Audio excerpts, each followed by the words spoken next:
కొడుకులతో కూడా మైకించి మాట్లాడిస్తారు. ఎందుకు ఎప్పుడు మీటింగ్ అయిపోయింది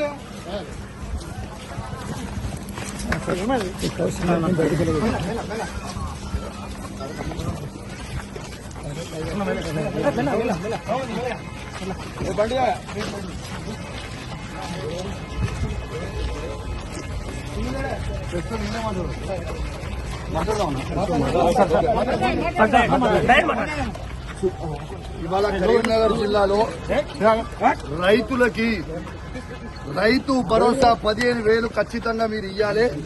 పోయిన 2 సీజన్లు మీరు రైతు భరోసా ఇయ్యలేదు అని ఇలా కరీంనగర్ జిల్లాలో ఉమ్మడి కరీంనగర్ జిల్లాలో రైతుల పక్షాన తెలంగాణ రైతుల పక్షాన మేము దాంతో పాటు ఇలా రుణమాఫీ నా హుజురాబాద్ నియోజకవర్గంలో కేవలం 50% మాత్రమే అయింది. ఇంకా 50% కాలేదు. నా హుజురాబాద్ నియోజకవర్గంలో రైతులకి రుణమాఫీ చెయ్యాలని నేను డిమాండ్ చేశాను. నా దళిత కుటుంబాలకి శాచ్యురేషన్ మోడ్ లో 18,500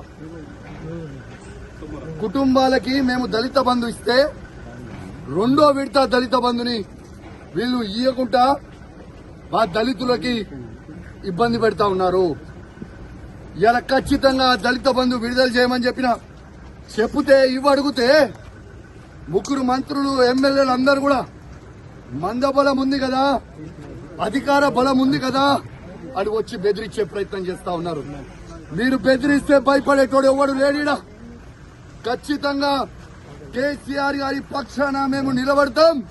కేసీఆర్ గారు ఏ విధంగా అయితే రైతులకి 1,00,000 కోట్లు ఇచ్చిండో మేము రైతుల పక్షాన నిలబడతామని మాటించాం. అదే విధంగా మేము మాటిచ్చినట్టు నిలబడతా ఉన్నాం. ఎందుకు ఈ దౌర్జన్యం అని అడుగుతా ఉన్నాను.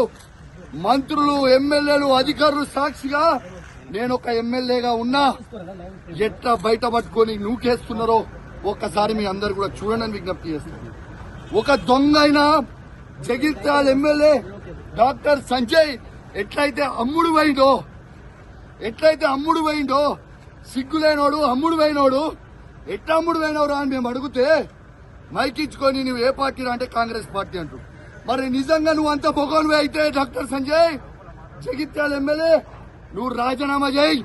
అదే కాంగ్రెస్ బీఫామ్ మీద గెలిచి చూపి చాతగాని దద్దమ్మలాగా కేసీఆర్ గారు పెట్టిన భిక్ష నువ్వు ఎమ్మెల్యేగా ఉండి దీంతో కేసీఆర్ గారిని నువ్వు విమర్శిస్తా ఉంటే, మీరు నోటికి వచ్చినట్టు మాట్లాడుతూ ఉంటే మేము చూసుకుంటా ఊకోవాలా అని మేము అడుగుతా ఉన్నాం. ఖచ్చితంగా నిలదీస్తాం, అడుగడుగున అడ్డుకుంటాం. ఖచ్చితంగా ఇచ్చిపెట్టే ప్రసక్తే లేదు. వాళ్ళు ఖచ్చితంగా ఇవాళ రైతులకి 15,000 రూపాయలు రైతు భరోసా ఇవ్వాల్సిందే. ఇందిరమ్మ ఇల్లు ప్రతి ఒక్కరికి ఇవ్వాల్సిందే. ఇలా వాళ్ళు ఇచ్చిన 6 గ్యారెంటీలు ఇవ్వాల్సిందే. వాళ్ళు భయపెట్టించి దౌర్జన్యాలు చేస్తే భయపడే ప్రసక్తే లేదు. ఖచ్చితంగా వాళ్ళు ఇచ్చే 6 గ్యారెంటీల హామీలు ఖచ్చితంగా వాళ్ళు ఇచ్చే వరకు వాళ్ళని ప్రశ్నిస్తూనే ఉంటాం. 420 హామీలు ఇచ్చే వరకు ప్రశ్నిస్తూనే ఉంటాం. మీరు కేసులు పెట్టి మమ్మల్ని ఇబ్బంది పెట్టి భయపెట్టాలనుకుంటే మీతోని కాదు, మీ తాత జేజమ్మతో కూడా కాదని చెప్పి అధికారులకు కూడా చెప్తా ఉన్నాను, హెచ్చరిస్తా ఉన్నాను. తస్మాత్ జాగ్రత్తగా ఉండుర్రి. మీరు ఇష్టం వచ్చినట్టు మీరు చేస్తా ఉన్నారు. 3 ఏళ్ల తర్వాత మళ్ళా కేసీఆర్ గారు ముఖ్యమంత్రి కాక తప్పదు. ఎవరు కూడా ఇలా ఎక్స్ట్రా చేస్తున్న అధికారులని ఎవరిని కూడా ఇచ్చిపెట్టాం, అది కూడా గుర్తుపెట్టుకోండి అని చెప్తా ఉన్నాం. ఇవాళ మేము కొట్టాడేది ప్రజల పక్షాన. ఇవాళ పోలీసు వాళ్ళని కూడా అడుగుతా ఉన్నాను, మీకు కేసీఆర్ ఏం తక్కువ చేసిండమ్మా?